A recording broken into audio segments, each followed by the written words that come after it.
10-Minute Jazz Lesson Podcast, episode 310.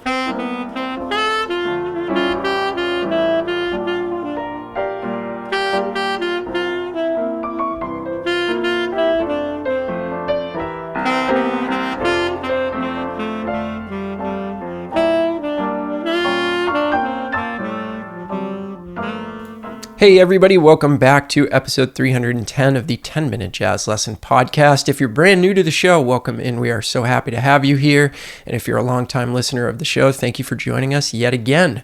We are going to finish up our series on learning tunes this month. This has been the longest series that we've ever done on the show. We've never done a 6-part series before, but I thought that this was important enough to warrant those 6 episodes. So we're going to finally be getting into how to practice the chord changes now. Now that we've talked about all the preliminary information, we've talked about form, we've talked about learning the melody, ear training, all that kind of stuff. Now we're going to dive into the chords, and I'm going to give you a couple strategies to get going with that. But before we jump into the show, just to remind you, this is a listener-supported podcast, which means we do not have any advertisers on the show. We rely on listeners just like you to keep us going and keep the podcast coming out week after week in high quality. We do use the Patreon platform, so if you want to get signed up for a small monthly fee, you do get PDFs and audio examples with every single episode, along with a back catalog of all 310 episodes that we've ever done by signing up. To find out more information, go over to our website, 10minutejazzlesson.com, click on one of the Patreon banners, and that will give you all the info you need and allow you to get signed up for instant access to all that stuff. Quick shout out to the new patrons this week. Thank you to our new $5 patrons, Constance and Matt. And also a big shout out to our new $3 patrons, Jonathan, David, and Michael. Thank you guys so much for joining the 10-Minute Jazz Lesson family. And of course, to everybody over there that's been donating for months and years. Thank you. We could not do this without you. So again, 10minutejazzlesson.com, click on one of the Patreon banners, instant access to all those materials. Okay, so let's dive in. So what we're going to talk about today is an exercise that I use over every single tune that I learn.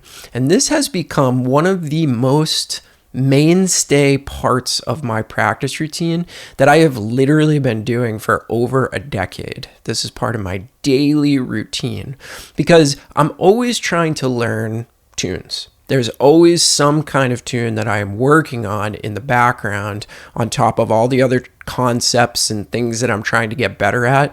There's always a tune that goes along with it. And this particular exercise that I'm going to show you today, it's not complicated at all. It's actually a very, very straightforward exercise. But again, this is something that I think will carry you through for basically your entire career as an improviser.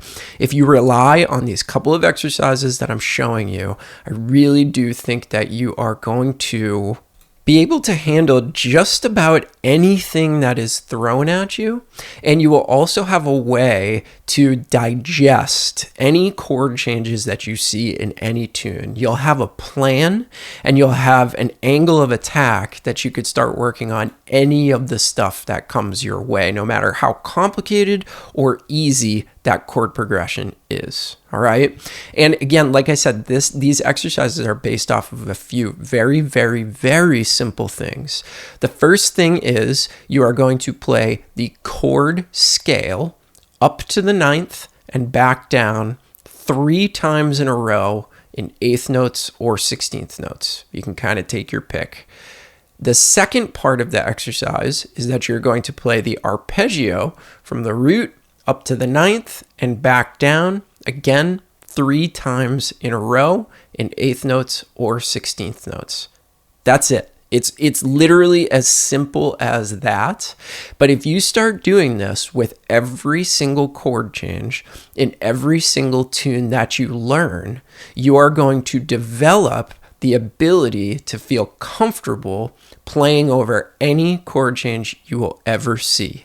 And the more tunes that you learn, the more chords you're going to see in more keys. You see, as you learn more tunes, you start to get presented with all these different chord qualities and all these different orders and all these different keys. So if you do this exercise religiously over every single tune, I can pretty much guarantee you that your ability to feel comfortable over just about any chord that you see is going to skyrocket, and your confidence is going to skyrocket with that ability using just these two simple exercises.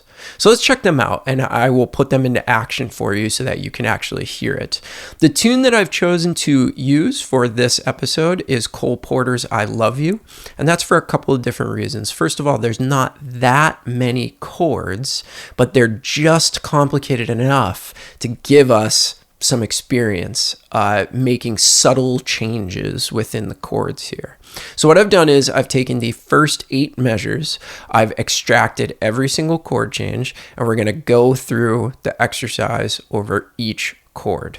So the first chord in Cole Porter's I Love You is a concert G minor 7 flat 5. So what I'm going to do is I'm going to take the chord scale that goes along with this, and just a word of a warning, I'm choosing to use the chord scale that's based off of the melodic minor scale. If you don't know what I'm talking about, go and find our melodic minor episodes and you'll know exactly why I'm using this scale. So what you're going to hear is at first me plunking out a concert G minor 7 flat 5 chord on the piano. Then you're going to hear the chord scale up to the 9th 3 times in a row without stopping, up and down. Then you're going to hear the chord again. Then you're going to hear me play the arpeggio from the root to the 9th, up and down 3 times without stopping. Let's check out what that sounds like.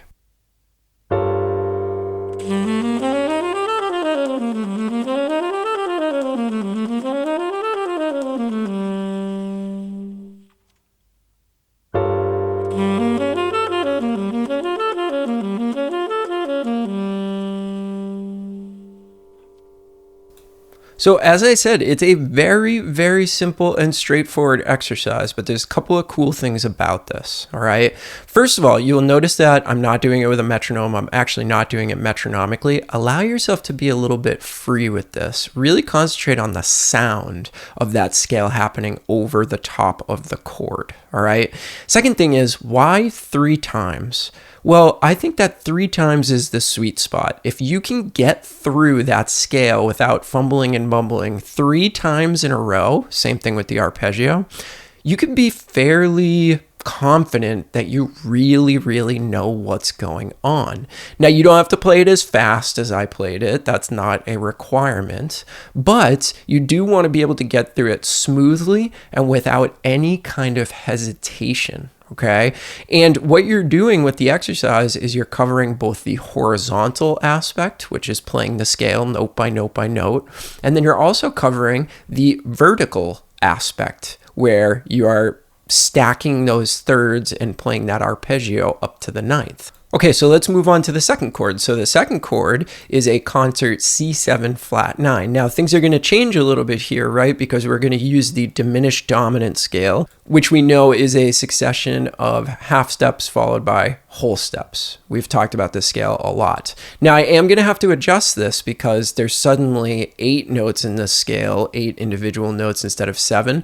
So in this one, I am only going to go up to the root, but the arpeggio will still go up to that flat 9th. So here is the second chord.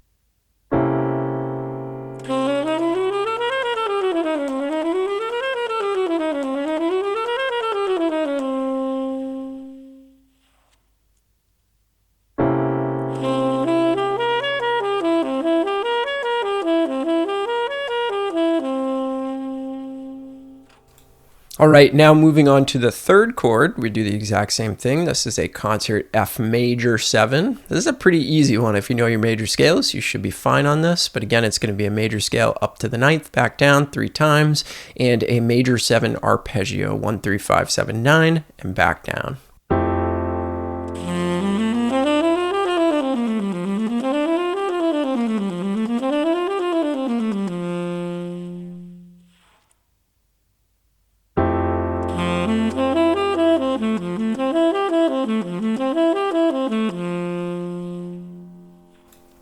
Okay, now we get into the next chord. This is actually why I chose this tune. So in bar 5, we have the same 2-5-1, G to C to F, but The 2 chord and the 5 chord are different. They're just plain old 2 and 5 chords. And one of the things that I love about that is you really, really get to examine the difference in sound and feeling between playing a minor 7 flat 5 chord and a dominant 7 flat 9 chord. And then you get to juxtapose that with playing just the plain old Dorian 2 and the plain old Mixolydian 5. So the next chord is just going to be concert G minor 7, plain straight up. And I want you to think about how this is different than the first chord that I played, but it's the exact same exercise.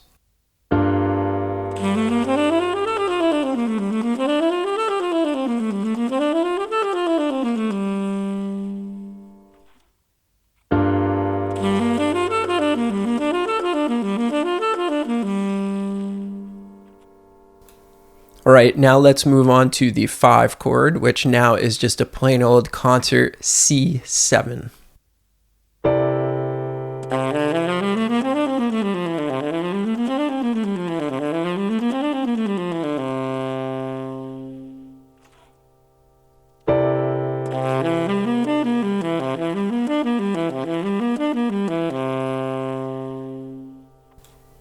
And then, of course, the next chord is just another concert F major 7. I don't really have to do that again. I've already proven to myself that I can play that. I can do the exercise on that chord. So then what I would do is I would go through the rest of the tune. I would pick out each other chord that's new that happens, and I would do that exact same exercise, really making sure that I could play it the 3 times in a row without any kind of hesitation or any kind of hiccups. And that's it. This is the first thing that I do on every single tune, right? It really, really provides a baseline for me to make sure that I can at least do these simple things over every chord. And if I can't, I've got some work to do. And you'd be amazed, like this simple little stupid exercise is the thing that has probably stuck with me in my practice routine for the longest over the years. I literally still do this every single day, and it grounds me. It makes sure I can do the basics. You know, we have a tendency to really complicate things when it comes to jazz. Well, should I be doing that next most complicated thing? Should I include the 11th and the 13th and the sharp 9 and all that kind of stuff? You really don't have to. Eventually you could do that kind of work. If you want to get those kind of sounds in your playing, great, do that work. That's awesome. But if you do this exercise, you are going to be working from an amazing baseline. The fact that you know 1 through 9 and you can play it without hesitation means that when you want to add those other extensions, those other complicated notes, it won't be as complicated. You'll just be adding to something that you know like the back of your hand already. So I really highly suggest this. I can't suggest this enough. This is something that I think everybody should be doing. This is something that all of my students do when we're learning tunes together. This is really like a requirement in my mind, this particular exercise. 3 times in a row, scale and arpeggio. So whatever tune you're learning right now, whatever tune you're in the process on, start doing this exercise today. Make it a part of your routine as quickly as you possibly can, and then just keep hammering this over every tune that you learn. What I'm going to do for the $5 Patreon members is I'm going to give you those piano vamps, those piano chords, so that you can get started with that piano behind you and get started with these particular chords that are going to be on the PDF this week. And then once you get the process down, immediately start transferring that over to whatever tune you are working on. You're going to start to see these common chord progressions everywhere. And the more you do this, the easier it's going to get, because more of those chords you're going to have under your fingers in terms of the chord scale and the arpeggio. So this does get easier the more you do it, just like kind of everything that we do in jazz. But really, get started on this stuff today. I promise you, you're going to start to see the results almost right away.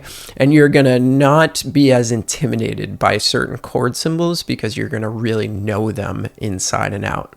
So if you have any questions, you can always get in touch with me at the 10-Minute Jazz Lesson Community Facebook page, or you can get in touch with me at 10minutejazzlesson@gmail.com. I'd be happy to answer any questions. I hope you enjoy this stuff, and I hope it's something that you could start to work on immediately in your own practice routine. Remember, if you want to get the PDF that explains all of these exercises and get some of those audio examples, you can go to our website, 10minutejazzlesson.com, click on one of the Patreon banners, get yourself signed up today for instant access. Hope you're all doing well out there, staying safe and healthy as always, and we will see you next week with another brand new episode. Have a good one, everybody. Bye.